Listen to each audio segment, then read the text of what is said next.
मैं फिर कह देना चाहता हूँ, होई वही जो राम रचि राखा। यह है उसका फैसला जिसकी लाठी में नहीं होती आवाज़। जो करते थे किसी को लाने का दावा, वो हैं खुद किसी के सहारे के लाचार। हम अयोध्या से लाए हैं उनके प्रेम का पैगाम। हम अयोध्या से लाए हैं उनके प्रेम का पैगाम कि 15 अगस्त 1947 अगर उपनिवेशिक राजनीति से आज़ादी का दिन था, तो 4 जून 2024 देश के लिए सांप्रदायिक राजनीति से आज़ादी का दिन रहा। हजूरे आला आज तक खामोश बैठे हैं इसी गम में। हजूरे आला आज तक खामोश बैठे हैं इसी गम में। महफिल लूट ले गया कोई, जबकि सजाई हमने। अध्यक्ष महोदय, मैं सबसे पहले आपका धन्यवाद देना चाहता हूं कि आपने मुझे अपनी पार्टी की तरफ से राष्ट्रपति जी के भाषण बोलने का मौका दिया है। अध्यक्ष जी, सत्ता पक्ष और विपक्ष दोनों लगातार अपनी बात रख रहे हैं। मैं सबसे पहले अध्यक्ष जी आपको और आपके साथ साथ सभी चुने हुए सांसदों को मैं बधाई और शुभकामनाएं देना चाहता हूं। साथ ही साथ मैं सबसे पहले देश के उन सभी समझदार और ईमानदार मतदाताओं को धन्यवाद, जिन्होंने लोकतंत्र को एक तंत्र बनाने से रोका।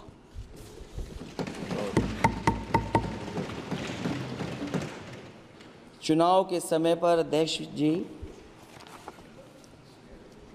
ऐसा कहा गया कि 400 पार। मैं समझदार जनता को फिर एक बार धन्यवाद दूंगा और मैं कुछ कहना चाहता हूं कि आवाम ने तोड़ दिया हुकूमत का गुरूर। दरबार तो लगा है पड़ा गमगीन में बेनूर है पर। अध्यक्ष महोदय, दरबार तो लगा है पर बड़ा गमगीन बेनूर है। और पहली बार ऐसा लग रहा है हारी हुई सरकार विराजमान है। जनता कह रही है चलने वाली नहीं सरकार। अध्यक्ष महोदय, जनता कह रही है चलने वाली नहीं, ये गिरने वाली सरकार है। और क्योंकि ऊपर से जुड़ा कोई तार नहीं, नीचे कोई आधार नहीं, अधर में जो है अटकी हुई वो तो कोई सरकार नहीं।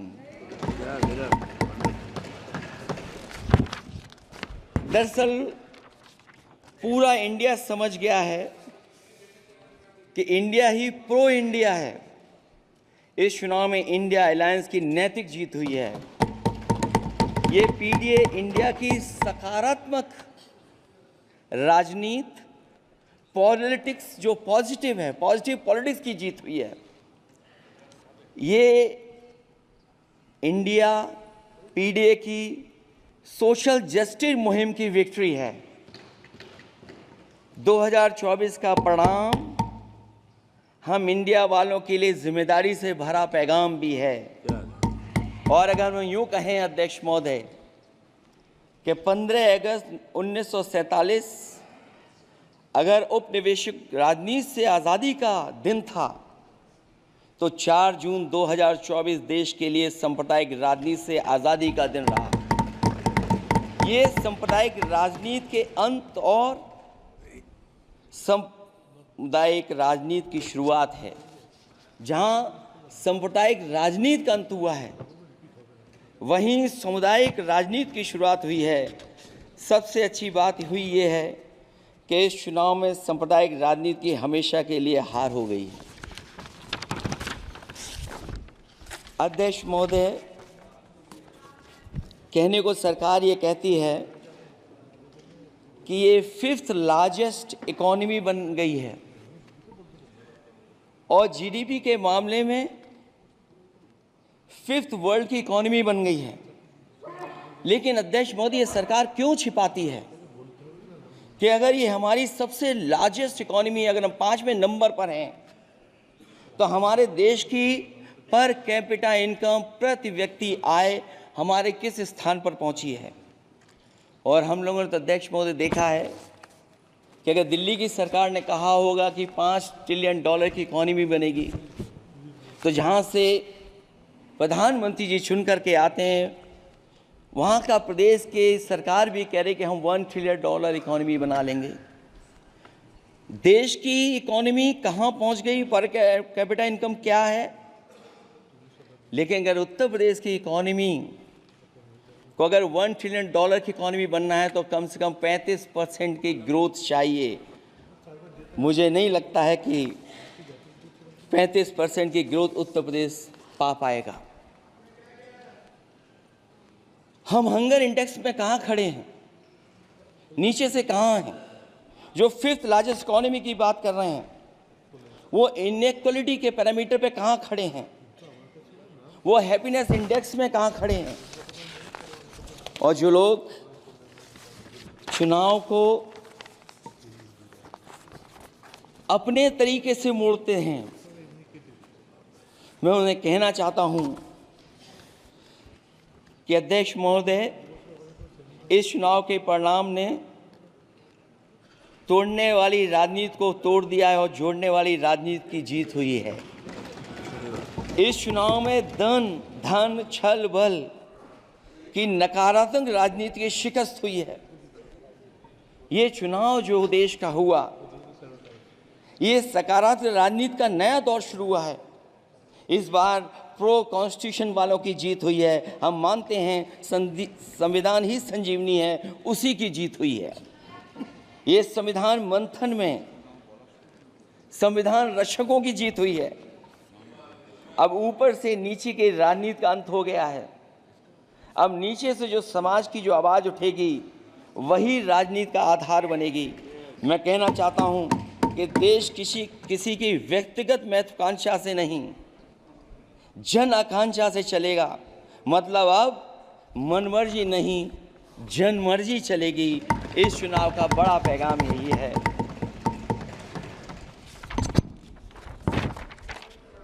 अध्यक्ष महोदय, बहुत सी बातें हुई हैं। अगर उत्तर प्रदेश की बात न हो, क्योंकि अध्यक्ष महोदय सबसे बड़ा प्रदेश जहाँ है, उसने हर बार दूसरे दल को समर्थन देकर के सरकार बनाई। मैं उन्हीं लोगों से कहना चाहता हूँ कि लोग क्यूटो की फोटो लेकर बनारस की गलियों से लेकर के गंगा जी तक ढूंढ रहे हैं। उनको लगता है जिस दिन माँ गंगा साफ हो जाएंगी, शायद उस दिन कहीं क्यूटो उसकी गोद में कहीं मिल जाएगा। बनारसी लोग चाहते हैं कि कोई गंगा जी के भी तल में उतरकर उसका दर्द भी जाने। उत्तर प्रदेश की जनता का बस यही आग्रह है कि जिस गंगा जल को हाथ में लेकर सच कहने की कसम खाई जाती है, कम से कम उस गंगा जल से तो झूठ ना बोला जाए।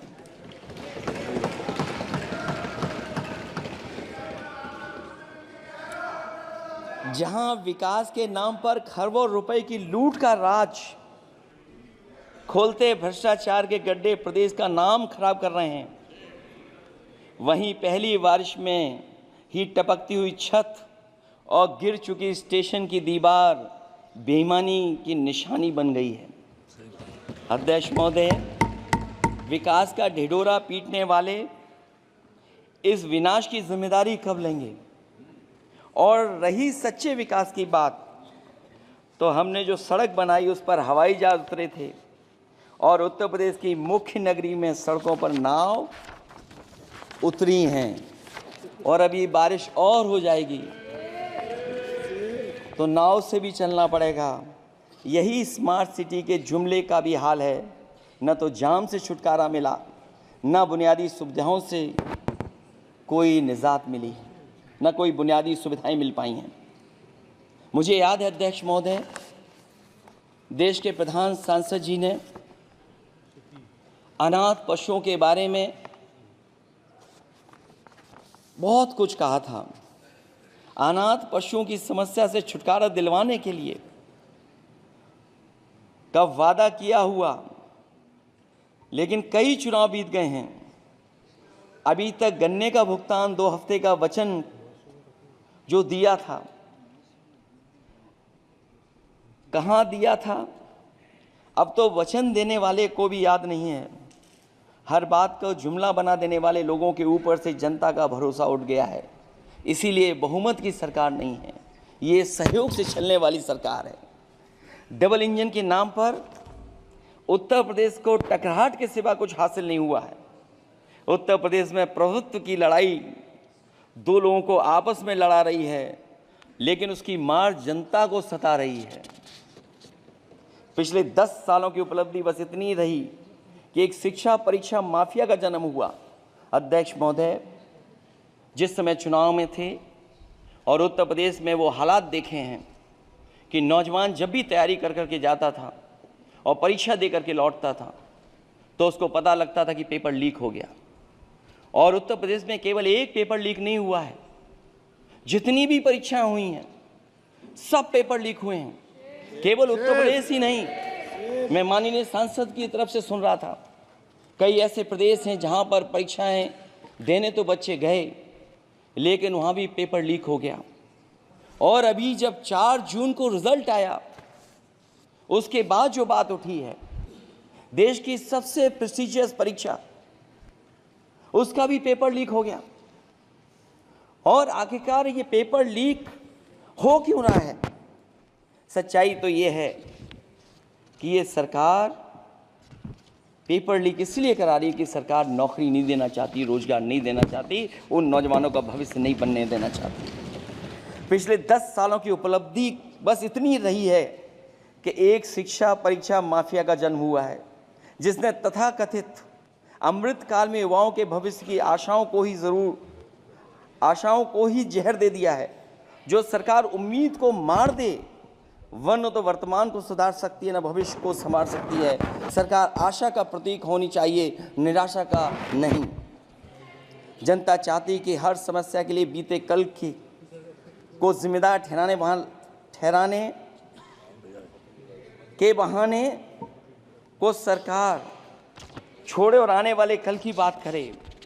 अगले 1000 साल के झूठे सपने दिखाने वाले अगले महीने होने वाली परीक्षाओं के लीक न होने की गारंटी कब लेंगे? जनता अब न तो किसी बहकावे में आएगी और न किसी के बहलावे फुसलावे में आएगी। जो लोग कहते हैं कि अमृत काल की बात करने वाले जनता का जागरण काल आ गया है। आज इस सदन में नए राजनीतिक जागरण के अनेक प्रतिनिधि बैठे हैं। अब जब बात होगी तो सच्ची बात होगी और जनता को पूरी सच्चाई के साथ हम लोग अपनी जिम्मेदारी के साथ बात रखेंगे।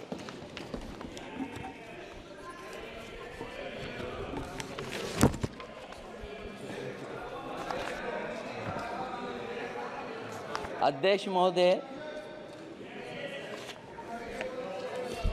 एक जीत और हुई है,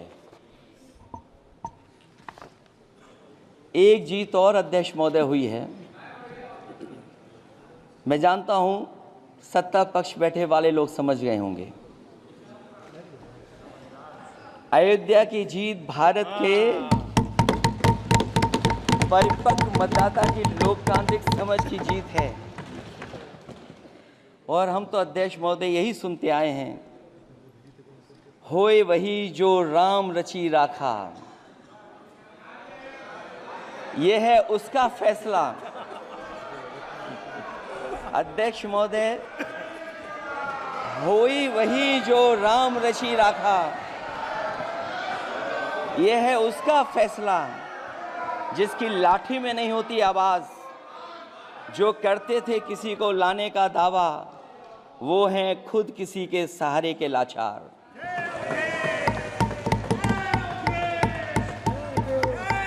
अध्यक्ष महोदय, मैं फिर कह देना चाहता हूं, होए वही जो राम रचि राखा। यह है उसका फैसला जिसकी लाठी में नहीं होती आवाज। जो करते थे किसी को लाने का दावा, वो हैं खुद किसी के सहारे के लाचार। हम अयोध्या से लाए हैं उनके प्रेम का पैगाम।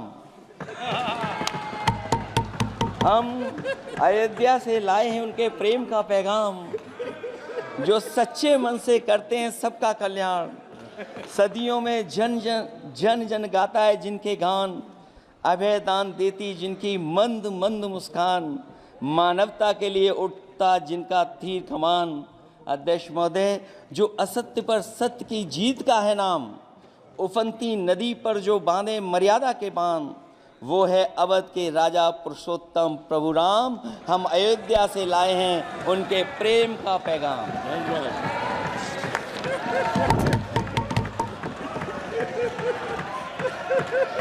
अध्यक्ष महोदय,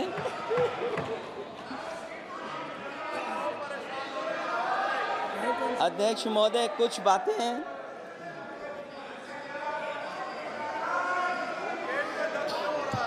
अध्यक्ष महोदय, कुछ बातें समय और काल से परे होती हैं,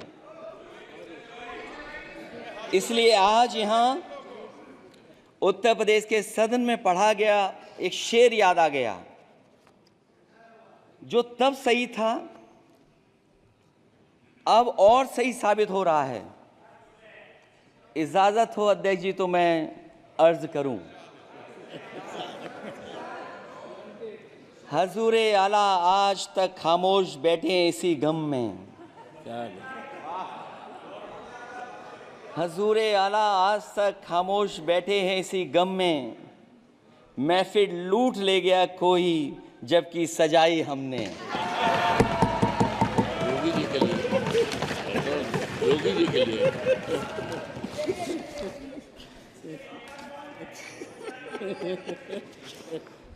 अध्यक्ष महोदय,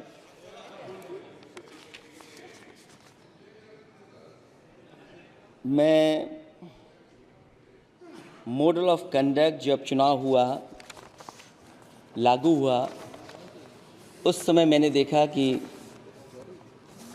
कुछ लोगों पर मेहरबान रही सरकार और कमीशन भी। कई, मैं बहुत डिटेल में नहीं जाना चाहता हूं अध्यक्ष महोदय, लेकिन कहीं ना कहीं प्रश्न उस संस्था पे भी लगा है, और अगर उस संस्था पर प्रश्न लगा है तो लगाने वाली सरकार की वजह से लगा है। इसलिए अगर निष्पक्ष होगी वो संस्था तो न केवल हमारा लोकतंत्र स्वस्थ होगा, बल्कि हमारे लोकतंत्र और मजबूत दुनिया में दिखाई देगा। अध्यक्ष महोदय, ईवीएम पे मुझे कल भी भरोसा नहीं था, आज भी नहीं भरोसा। मैं 80 के 80 सीट जीत जाऊं तब भी नहीं भरोसा। और मैंने अपने चुनाव में कहा था अध्यक्ष महोदय कि ईवीएम से जीत करके ईवीएम हटाने का काम करेंगे। न ईवीएम का मुद्दा मरा है, न जाएगा खत्म। जब तक ईवीएम नहीं हटेगी हम समाजवादी लोग उस बात पर अड़ग रहेंगे।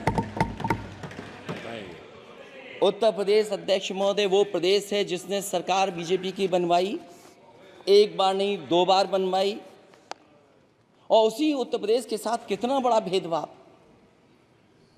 उत्तर प्रदेश के साथ बड़ा भेदभाव। मुझे याद है वो दिन जब प्रधानमंत्री जी एयरफोर्स के सबसे भारी वाहन हवाई जहाज से उतरे थे सड़क पर। वो अलग बात है कि उस प्रदेश के मुख्यमंत्री उनके साथ नहीं बैठ पाए थे,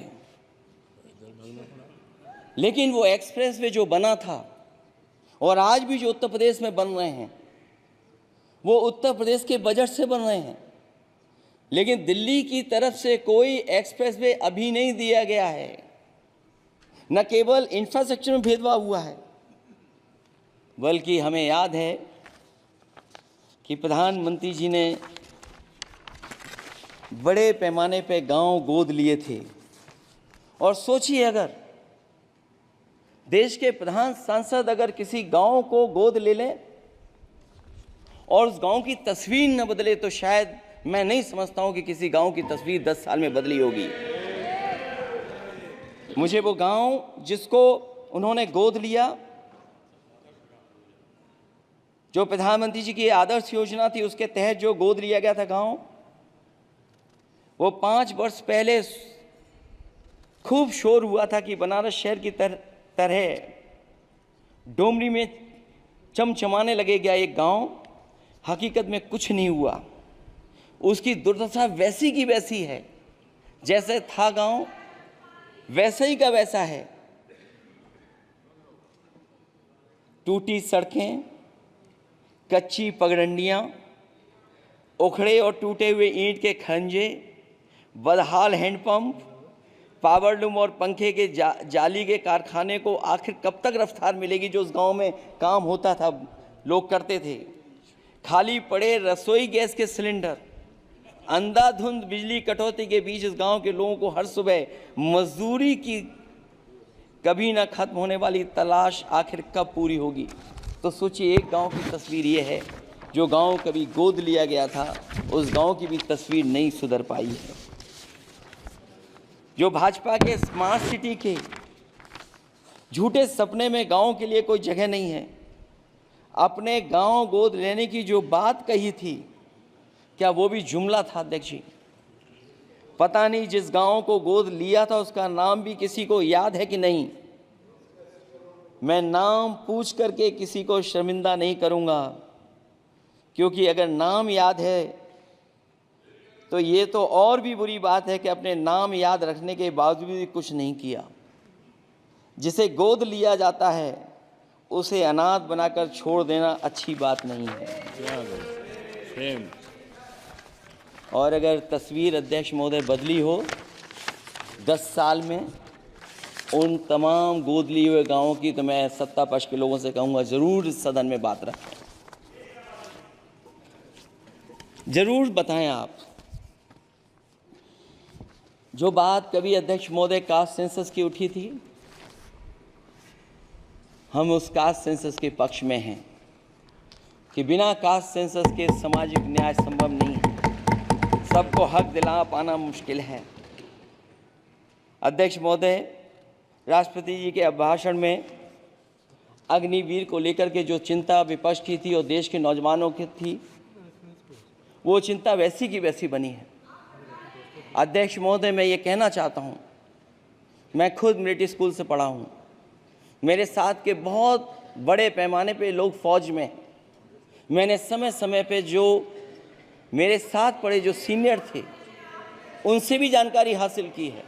बड़े बड़े ऑफिसर से मैंने पूछा है, वो शायद आपको न बता पाएँ, लेकिन दबी जुबान में उन्होंने कहा है कि देश की सुरक्षा के साथ अग्निवीर जैसी व्यवस्था लागू करने से समझौता हो रहा है। अध्यक्ष महोदय, किसी भी देश की सबसे बड़ी प्राथमिकता अगर कोई है तो वो देश की सीमाओं की सुरक्षा है। अग्निवीर जैसी व्यवस्था से कभी संभव नहीं है। अध्यक्ष महोदय, हम अग्निवीर व्यवस्था को कभी स्वीकार नहीं कर सकते हैं। आज नहीं कल, कल नहीं बाद में, जब कभी भी सत्ता में इंडिया गठबंधन आएगा, अग्निवीर व्यवस्था हमेशा हमेशा के लिए खत्म हो जाएगी। अध्यक्ष महोदय, जिन्होंने कहा कि हम आय किसानों की दोगुनी कर देंगे, आज किसान पूरा देश का देख रहा है कि उसकी आय कहाँ दोगुनी हो गई। और जिस तरह महंगाई बढ़ी है, सरकार बताए कि महंगाई इस बढ़ने पे उसकी आय कितनी होनी चाहिए। और जो इंफ्रास्ट्रक्चर की बड़ी बड़ी बातें की गई थी कि एमएसपी लागू करने के लिए एग्रीकल्चर सेक्टर का इंफ्रास्ट्रक्चर तैयार होगा, लेकिन जहाँ तक मैंने उत्तर प्रदेश में देखा है, अगर इस सरकार में एक भी नई मंडी बनी हो तो मुझे सरकार बता दे। अध्यक्ष महोदय, जो इंफ्रास्ट्रक्चर एग्रीकल्चर सेक्टर में बनाने की बड़ी बात कही थी, अगर सरकार की तरफ से एक भी मंडी 10 साल में बनी हो तो जरूर सरकार बताए। जो सरकार मंडी नहीं बना सकती है उस पर एमएसपी का भरोसा कैसे कर सकते हैं? जिन्होंने एमएसपी का भरोसा दिलाया था। हम अध्यक्ष महोदय आपके माध्यम से यही कहेंगे कि जो राष्ट्रपति के अभिभाषण में लीगल गारंटी एमएसपी को मिलनी चाहिए थी वो क्रॉप्स को नहीं मिली है। न केवल फसलों को मिले बल्कि हॉर्टिकल्चर क्रॉप्स को भी एमएसपी देने का फैसला हो, जिससे कि हमारा किसान खुशहाल हो सके। साथ ही साथ ओपीएस की बात अभिभाषण में नहीं आई है। ओल्ड पेंशन स्कीम लागू हो, जिससे हमारे तमाम सरकारी कर्मचारियों का भविष्य बन सके। और देश की एक बड़ी आबादी, जहाँ से मैं चुन करके आता हूँ, उत्तर प्रदेश, जहाँ बुनकर, न केवल उत्तर प्रदेश बल्कि देश के कोने कोने में बुनकर समाज के लोग बड़े पैमाने पर रह रहे हैं, लेकिन बुनकरों को जो सुविधाएं मिलनी चाहिए वो भी इस सरकार में नहीं मिल पा रही हैं। जो प्रदेश सरकारों ने कभी बुनकरों के लिए योजनाएं चलाई थीं वो भी अध्यक्ष महोदय बंद कर दी हैं। मैं अंत में इतना ही कहना चाहूँगा कि इस सरकार ने नौजवानों को नौकरी नहीं दी है, नौकरी और रोजगार उनसे छीने हैं, बहुत नौकरी छीनी है। इसलिए मैं कहना चाहता हूं अध्यक्ष जी, इसलिए मैं कहूँगा कि आपके राज में न नौकरी की उम्मीद है न रोजगार, क्योंकि आपने छोटे कारोबारी तक को इतना छोटा बना दिया है कि न तो वो अपना पेट भर सकता है न किसी को नौकरी पर रख सकता है। जो कुछ पद निकलते भी हैं तो उन पर लेटरल एंट्री के नाम से पिछले दरवाजे से कुछ खास संगी साथियों को रख लिया जाता है। आरक्षण का हक नॉट फाउंड सुटेबल के नाम पर हड़पा जा रहा है। और अध्यक्ष महोदय, आरक्षण के साथ इतनी खिलवाड़ किसी सरकार ने नहीं की होगी जितनी खिलवाड़ इस सरकार ने की है। जहां सरकारी नौकरियां नहीं दी जा रही हैं, और सरकारी नौकरियां इसलिए नहीं दी जा रही हैं क्योंकि उन्हें आरक्षण देना पड़ेगा। जिस प्रदेश से मैं आता हूं वहाँ सबसे बड़े पैमाने पे नौजवान बेरोजगार है। और पिछले 10 साल में जो क्वेश्चन, जो पेपर उन्होंने लीक कराए हैं वो इसीलिए कराए हैं क्योंकि नौकरी ना देनी पड़े, और अगर नौकरी देनी पड़ेगी तो उन्हें आरक्षण भी देना पड़ेगा। ये जानबूझ करके सरकार नौकरी और आरक्षण के साथ खिलवाड़ कर रही है। मैं अध्यक्ष महोदय अंत में इतना ही कहना चाहता हूं, आशा है ये सरकार तब तक चलेगी तब तक उसके केंद्र में इस देश का हर एक गरीब, शोषित, वंचित, पीड़ित, पिछड़ा, दलित, अल्पसंख्यक, आदिवासी, महिला, युवा, छोटा कारोबारी, ईमानदार, नौकरी पेशा, आम आदमी और कर्मचारी, अधिकारी, मजदूर और किसान होगा, ना कि धनवान होगा। और शासन के आधार पर संविधान होगा। वह जुमलों की जगह सच में महंगाई, बेरोजगारी, भ्रष्टाचार, गरीबी, भुखमरी, सांप्रदायिक हिंसा, दलित व महिला उत्पीड़न, सामाजिक अन्याय जैसे मूलभूत मुद्दों का समाधान होगा। और भोजन, बिजली, पानी, दवाई, पढ़ाई जैसी बुनियादी ज़रूरतों के लिए कागजी योजनाओं की जगह सच में इंतज़ाम होगा। मैं एक बार फिर उत्तर प्रदेश की समझदार जनता द्वारा सबसे बड़ी पार्टी चुने जाने के साथ साथ इंडिया गठबंधन समाजवादी पार्टी और कांग्रेस को सबसे ज़्यादा सीटें जिताई, उसके लिए मैं उत्तर प्रदेश की जनता